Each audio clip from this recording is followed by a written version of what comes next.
Rua chanak nei lo Swal thirit por ni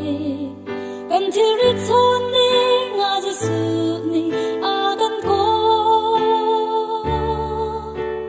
Ka fatot kasin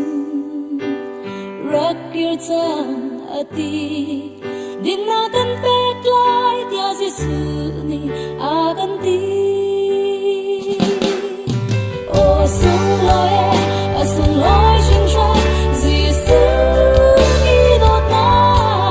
Kapum hi bay khan Yang pe mong ngeng lo Chu zong ni a ru thao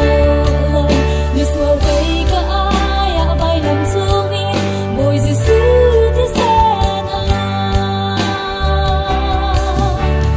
Kam tao nak mu ni Jesu pan chang u si